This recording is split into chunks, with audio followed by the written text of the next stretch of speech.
ভাইরে ভাই, এই নাটকে ভালোবাসার হিসাব এমন জট পাকাইছে, মনে হয় ক্যালকুলেটর ও রেজিস্টার নিতে চাইতেছে। দুনিয়ার টাকার গোলাম নাটকের 20 নম্বর পর্বে আসতে চলেছে আরেকটি বড় ধামাকা। ব্যাংকের সব ঝামেলা শেষ করে এবার সরাসরি মির্জা বাড়িতে হাজির হবে শেহজাদ খান। কারণ ঋতুর কাছে সে আগে কিছুটা সময় চেয়েছিল, আর এবার সেই সিদ্ধান্ত জানাতেই সে দাঁড়াবে ঋতুর সামনে। সবচেয়ে আবেগের মুহূর্তটা হতে পারে তখন, যখন শেহজাদ হাত জোর করে নিজের সব ভুল স্বীকার করবে। সে হয়তো জানাবে তার আগেও একটি সংসার ছিল, স্ত্রী ছিল, এমনকি একটি সন্তানও আছে। তাই ঋতুর কাছে ক্ষমা চেয়ে তাকে মুক্তি দেওয়ার সিদ্ধান্ত নিতে পারে। কিন্তু ভাইরে ভাই, সমস্যা তো এখানেই। ঋতু ভালোবেসেছিল গোলামকে, আর সেই গোলামই আজ শেহজাদ খান। তাই এত সহজে কি সেই সম্পর্ক ছেড়ে দিতে পারবে, নাকি নিজের ভালোবাসার জন্য শেষ পর্যন্ত লড়াই করবে?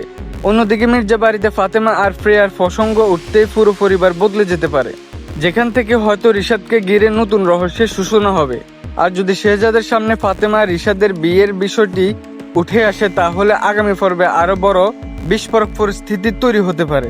এই সময় আমার ফাজিল বন্ধু হাবিব জিজ্ঞেস করলো, দোস্ত তোর কি মনে হয়, ঋতু কি শেহজাদকে ক্ষমা করবে, নাকি চিরদিনের জন্য আলাদা হয়ে যাবে? আমি বললাম, ভাই এই নাটকে ক্ষমা চাইতে 5 মিনিট লাগে, কিন্তু ভুল বুঝাবুঝি শেষ হতে লাগে 5টা এপিসোড।